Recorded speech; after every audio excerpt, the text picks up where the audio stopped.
Okay, a continuation of another look at samplers. The first thing we're looking at, this one here, is Presence XT. Now, the first thing that we understand, this is a sound font sampler that you put sound fonts into, and we've discussed that a little bit. And basically, this one you can also upgrade to so that it actually has a sound font editor in it, like we were talking about Polyphone, that you can actually purchase to have it be part of the sampler. So that's another thing that it can do. And basically sound fonts that, in this one, that if you come in here and you look at it, that basically you have different sound fonts that you're dealing with. Like here on acoustic guitars, that's fine here on guitars. It'll have nylon string guitars and steel string guitars. So when you open up this one, you've got some presets that are set up that are made from those sound fonts that, we've kind of showed you. And that's the basic function of it, and being able to adjust those how you want. So with that understanding, this one comes with a whole rack of what they call sound sets that, from drums to effects to all kinds of different sounds, tons of different sounds that you can get. And, you basically need to just look at some sound fonts to take a look at all the different things it'll do. I mean, everything, even from impulse responses. I mean, strings, wind instruments, percussions, mallets, keyboards, electric guitars, all kinds of things like that. And sometimes it'll come with the presets, and in some of them it'll actually show you the samples. You can actually get in there and look at the actual samples that are part of it. And it's got several formats it can put in there. So in this one you can put like EXS sound fonts, Giga sound fonts, Contact sound fonts, and actually sound fonts. They're basically all sound fonts, but sound font was basically kind of the original as far as I know. And then I've got some other sound fonts that I downloaded. There's Fluid 3, GMXSX, Symphony 1 that I got off the internet that was free. And that sound font, has got all these instruments in it. I mean, tons of instruments, and some of them are huge. That one's not that big. Let's see, this one here is huge. It's got tons of instruments in it. I mean, all kinds of instruments that have been mapped out on the keyboard like we talked about before. And you really should take a look at that Polyphone if you don't understand building a sound font, because then you can just build your own sound fonts for whatever sampler that you have. That's the basic concept of it, is building those sound fonts. And also, if you download these sound fonts or go look around and grab these sound fonts, that that these ones you can actually, it's got all the samples that came with the sound fonts also, so you can actually use the samples for other things you're working on also. So that's a great thing. And some of the sound sets that you get with samplers, that they'll allow you to access some of the samples, like this acoustic drum kit here, that it's got a whole bunch of the samples that actually came with it. So you can actually go address those samples and use them in your other samplers, to do whatever you want. But I mean, it's addressing most instruments. So that's the primary function of it, and then being able to do some manipulation in various degrees in it. And one thing that I do say with all those samplers, that, if you can find some way in your studio, or get a studio that has something like we have as a multi-instrument, that you can use a sampler and a synth together, or several of them together, to really do some serious sound sculpting, to where you can use them at the same time that their actual waveforms come together, and so that you can do some mixing of them, or either that or get a sampler that's actually that also. So let's take a look at some of the other things on this sampler. This one here has some script controls to where you can adjust some of the sustains, some of the noise levels and relative noise and velocity curves, envelopes hidden in that envelope decay, envelope release, a bunch of envelopes like that, the envelope attack, without even dealing with it in here, that are just attached to those sound fonts, the way they've built these sound fonts. And number of voices that you have available that can play at the same time. So that's a really cool feature. It has a cool articulations panel for different types of instruments. We might have different articulations.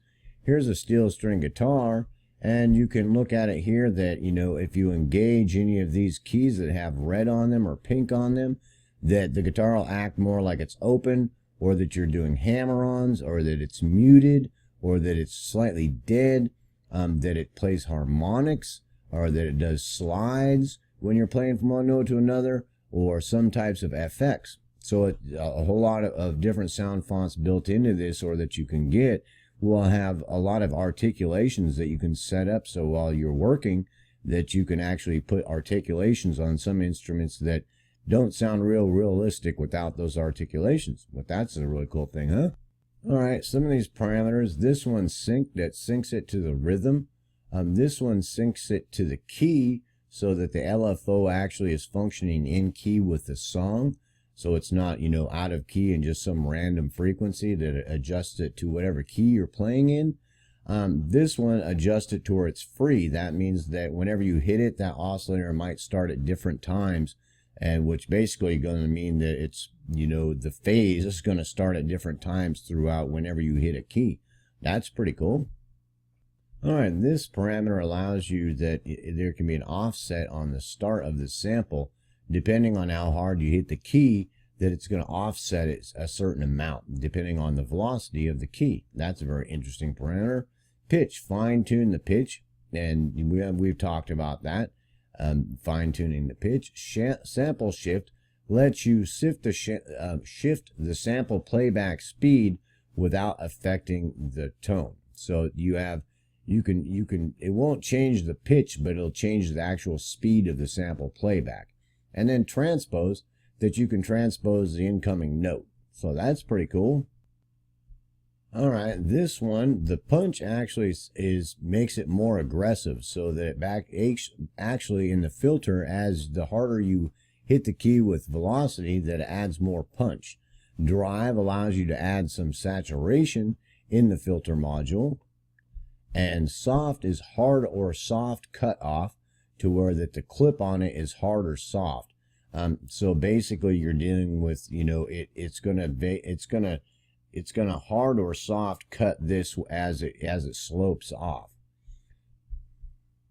All right, this velocity also adjusts with the velocity of hitting the note, how soon it cuts off the filter, so that this cutoff, the breakpoint on the filter, will actually be adjusted with the cutoff. So the harder you hit it, the more it's going to move it. If you move it left, the harder you hit it, it's going to move it left, or harder you hit it, it's going to move it right. That's a very interesting parameter. And we've already talked about key following the actual filter following around the note that you're doing. One thing to say about this key, an example is, let's say that you hit this note here, C2. Well, and you've got a low pass filter on it. Well, it's got higher harmonic content in that note. So with that filter being static, that it might leave that higher filter, that higher frequency content alone. But when you move way up here, that higher frequency content would get cut off if that filter stayed static in one place. So that filter, basically the cutoff point, follows the initial key or the primary frequency there. That way that the upper end harmonics don't get cut off. And either way, whether it's high pass or low pass filter doing that. So that's for a little bit better understanding of what that's doing. All right, so let's take a little bit of a look at this routing. The basic understanding of it is that you've got like the pitch bend wheel either on this keyboard or on your controller. The modulation wheel, aftertouch, any aftertouch effects on your keyboard. Breath control, if you've got breath control on a wind instrument or anything like that. Expression, LFO1, LFO2, the amplitude envelope, the envelope 2, the key parameter, and the velocity from over here can all be assigned, routed to any of these other parameters. The LFO frequency, so you can modulate the modulator, amplitude envelope, amplitude envelope decay. You can actually attach that route it to those other things to where they're controlling those things. I don't want to get into that too much. And also on this one, it's got an on and off there, and you can actually route them two in series to where both of these things might be directly going to somewhere else. So you've got this going to two of them going to that. So you've got like two different controllers, parameter controllers that going to one other thing. So you've got two different LFOs maybe going to the rate of this LFO, or to the filter cutoff on this, or it can be doing some really strange things. So those kind of routing things, you really just got to kind of mess around with. I'm not going to get too deep into different types of routings of that. We might get into a little bit of that when we start messing around with the synthesizers. We were just kind of basically going over some possibilities on the actual sampler. So I think we kind of covered those ones. We've already talked about, FX on there, the different FX on there, and we've covered that and talked about it. These basic ones we have, they can all be different. So if you're dealing with modulations, delays, and reverbs, any of these are things that might be on your gators and EQ and distortion and pan, that you can also do routing so that something like the LFO might be controlling a parameter on the pan, or the amplitude envelope might be controlling the distortion drive. Does that make sense? So all those kind of things can be done in there also. But we've addressed some basic properties of some samplers, so that we can kind of get an understanding of some of the other things that those are doing. So, as a review of that, there are lots of different samplers. They have all kinds of parameters. We've addressed most of the basic understandings of a sampler and some of the things that aren't exactly synthesis on a few samplers that I have in my studio. And, and that should give a pretty good understanding of some of the things that it can do and some of the things that it covers.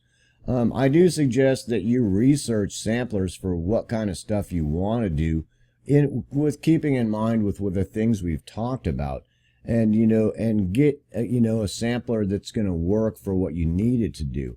And I'm hoping that we talked about them enough to where that when you start deciding to play with your sampler or decide to get a different sampler, or this is the first sampler you're getting, that you've got a little bit of understanding of some of the things you're going to be dealing with the sampler. And we've really talked about the synthesis. And so I hope you enjoyed the video. We're going to deal with synthesizers next. We're going to take a closer look at some synthesizers, some of the things that we didn't address in what we've been talking about, and then we're going to do some actual synthesis that can actually be applied to things that we're talking about in the sampler and synthesizers in general. So I hope you enjoyed the series so far, and I hope you enjoyed talking about the sampler, and I will see you in the next video. Peace, hope, love.